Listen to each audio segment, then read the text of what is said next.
5 আগস্টের দিনে আমাদের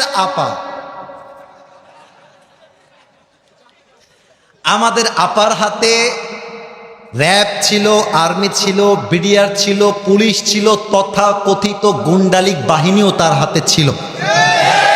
না আসতে বললে আমি ভাববো আপনারা আমার বিরুদ্ধের লোক। কথা ভুল না ঠিক বললাম? বলেন।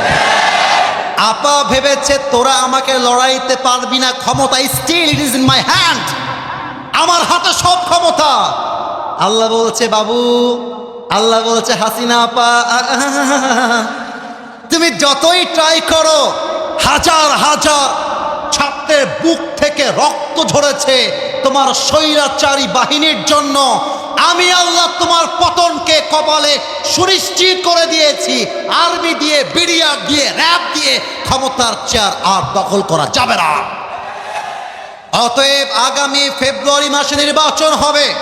বিএনপি বুঝি না, জামাত বুঝি না, হেফাজত বুঝি না, চরমোনাই বুঝি না, আমাদের একটাই দাবি, আগামীর সংসদ চলবে আল্লাহর কোরআন দিয়ে। 2 হাত তুলে বলো ঠিক কিনা?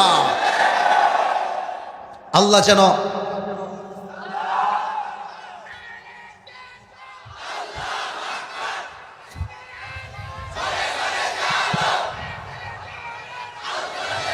আমার সঙ্গে তাকবীর দেন, নারে তাকবীর। রেইজ ইউর 2 হ্যান্ডস, সবাই 2 হাত তোলেন, সবাই 2 হাত তোলেন। একবার আল্লাহকে ডাক দিবেন, কাশি দেন একটা, বলেন সবাই আল্লাহ। আমার কলিজা ভরে গিয়েছে, আল্লাহর কলিজাও ভরবে, আল্লাহর কুদরতি মনটা খুশি হয়ে যাবে। একটু হাতটা মুষ্টিবদ্ধ, জাস্ট লাইক দিস, এমন ভাবে বলেন সবাই আল্লাহ। আমি তোমার শাহী দরবারে দিল থেকে তওবা করলাম। ও আল্লাহ, তুমি আমার জীবনের সব গুনাহ মাফ করে দাও। একটু একটু দিল থেকে বলেন না, মাফ করে দাও। পড়েন সবাই আমিন।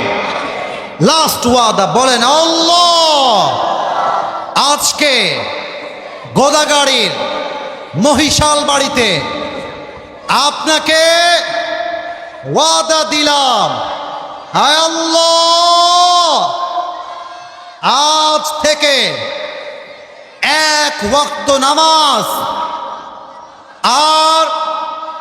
আর একটু জোরে, আর কখনো, এবার আমি হাত যেমনি নাড়াবো তেমন করে আপনারাও নাড়াবেন, ছাড়বো না।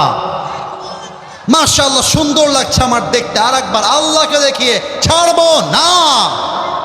বলেন সবাই ইনশাআল্লাহ। লাস্ট ওয়াদা আমাকে বলেন সবাই হুজুর। আবে শেষ ভালো সব ভালো, বলেন হুজুর ওয়াদা দিলাম সেলফি তোলার জন্য, দোয়ার সময় মারামারি করব না, দোয়া শেষ করে আপনার সাথে দেখা করে একসাথে বাসায় যাব।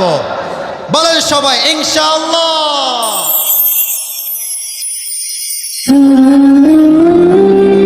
তালহা ইসলামিক মিডিয়া, সত্যের পথে অবিরাম।